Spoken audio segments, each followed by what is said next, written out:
Hello বন্ধুরা, তোমরা সবাই কেমন আছো?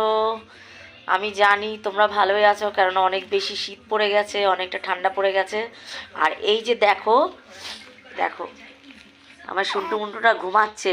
কালকে সারা রাত্রির ঘুমায়নি, পেটে ব্যথা করেছে, পেটে ব্যথাতে সারা রাত্রির ঘুমায়নি। ভোর যখন 4টে বাজে তখন ঘুমিয়েছে। আর আজকে তো সারাদিন পড়ে পড়ে এই যে ঘুমাচ্ছে, আমার দিকে তাকাচ্ছে। দাদার দিকে তাকাচ্ছে। এই যে দাদা।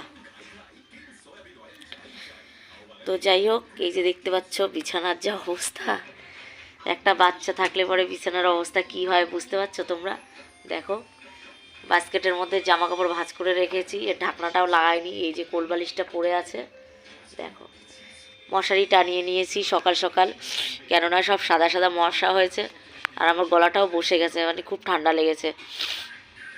মানে কি বলো তো, ওই রাত্রিবেলা ঠান্ডা পড়ছে, তারপরে বারে বারে উঠতে হয়, ও উঠে যায়, জেগে বসে থাকতে হয়, যার কারণের জন্য প্রচুর পরিমাণে ঠান্ডা লেগেছে। নাকে নাকে কথা হচ্ছে, নাকও বন্ধ হয়ে গেছে। কি করছিস? উঠে গেল তো? না, ওখানে এরকম ঘুমে তাকায়, ভগবানের সঙ্গে কথা বলে। তাই? ও, ঘুমিয়ে ঘুমিয়ে ভগবানের সাথে কথা বলে। তো দেখতে পাচ্ছ।